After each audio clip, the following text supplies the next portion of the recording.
part of the training, here you go. Here's another demo. Mr. Yang, can you explain? Sure. Ito po ang ginagawa namin, no? Almost every day, what we call padding, no? Pinag-aaralan dito yung timing ng sipa, ng suntok, yung bilis, yung lakas. Yan ang dinidevelop namin dyan. Parang boxing, may sipa. Opo. May sipa, may suntok, may tuhod. So, kompleto eh. Opo, marami pong dinidevelop sa ganitong klase ng pag-iinsayo namin. Unang-una, yung stamina.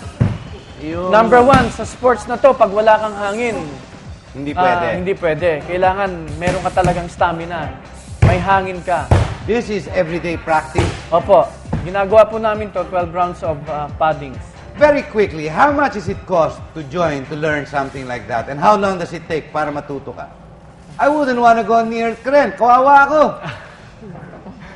Can you imagine trying to get a girlfriend like Kren? Kawawa naman yung lalaki pag nagalit siya. Sa average po. Sir, sa average po ng isang estudyante, in 2 months time, marunong nang sumipa at sumuntok. 2 months lang? Opo. Pagdating po ng pang-3 buwan niya, doon niya na pinag-aaralan yung paano naman magpatama ng sipa at suntok. So, doon na yung papasok na yung sparring. Yun na yung more painful. Kasi dyan, tatanggap ka na ng sipa, tatanggap ka na ng suntok. To be able to connect your punch, kailangan handa ka rin tumanggap ng suntok. Ganon din sa sipa. Maybe I can ask, when do you draw the line between defense and then you go offense? You don't? Opportunity lang? Opo, depende po sa sitwasyon. But mostly, ang ginagawa po ng Yaw yan bakit pa ako magdi-defend? Di offense na ako. Kung halimbawa, pwede rin nilang i-demo yun, or pwede rin namang, halimbawa, alam ko na pasuntok ka, bakit ko pa sasanggain yan? Eh di sisipain na kita at the same time. Unahan mo na. Opo, ganun po siya. Kung alam ko ring pasipa ka, at unahan mo na ako. Oo, alam ko kung ang pangsipa mo mas effective, mas favorable yung, mas lalamang ako sa klase ng sipa mo. For example, sisipa ka sa akin ng roundhouse kick. Yes. Effective doon na pang-block is back kick. Para mas pasok siya. Parang ganito yan.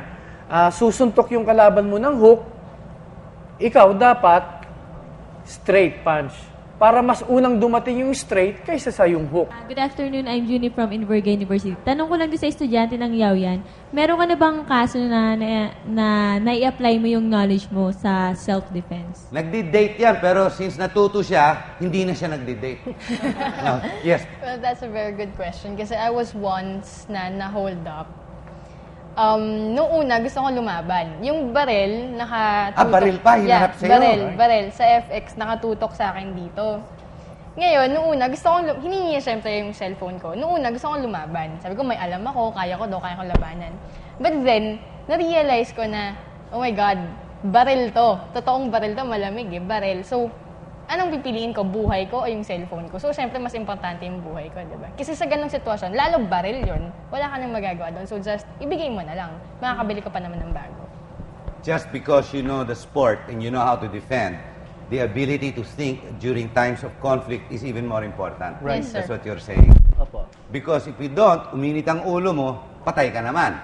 Opo. Ang Sir, hirap din. ang gusto kong ipaalam sa karamihan, no, na pagka sila'y hinold up, unang-una, isipin nila kaagad, ibigay na, sabihin ka agad doon sa nang-hold up, wag mo akong sasaktan. Tama. Wag mo akong sasaktan, ibibigay ko kung anong kailangan mo. Wag mo akong sasaktan. Ganun kaagad.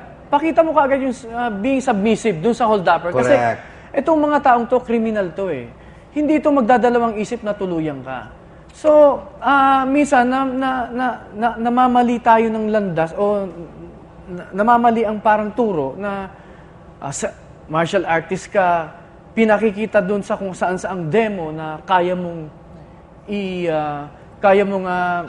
disarmahan yung may kutsilyo, yung barel. No,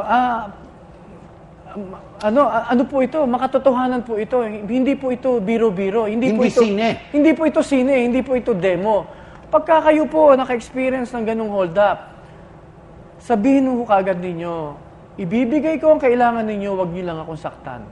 And then, wag na kayong kumilos ng kung ano pa kasi nalalagay po sa hindi talagang delikado yung inyong buhay. Now, katulad nga po ng Pag lumayo ng konti Opo, sa'yo. tinuturo ko rin po yan sa aking mga estudyante na isa pa po, pag-aaralan po natin, maging mapagmasid, no? May kasabihan nga po tayo na prevention better than cure. Correct. Kung halimbawa nakita mo ang dilim-dilim ng lugar, tapos maglalakad ka doon na pa-cellphone ka, mali po yun. Ano po ang payo niyo sa viewers natin as we end the show? Mag-aral po tayo ng martial arts. It's a great physical fitness. Dito po, uhubugin ang pagkatao ninyo. Marami po tayong matututunan dito. Discipline, perseverance, self-control, patience. Marami po na ma-develop sa pagkatao ninyo sa pag-aaral ng martial arts. Maraming salamat. Well, there you are. Be a master of your life. Don't let your people push you around. Know what to do. Be aggressive in your approach rather than being a victim of your environment. And as far as the sport is concerned, Mr. Yap is correct. Why compete when you have absolutely no chance? Work out the details by yourself and decide. Whatever it is, don't stand on the side and watch life go by. Participate. Be proactive. Don't let things happen to you. Make things happen for you. We hope you've enjoyed this show. Ako po si Harry Tambuhat ko. Kasama niyo po dito sa Inside. Maraming salamat. The camera will be...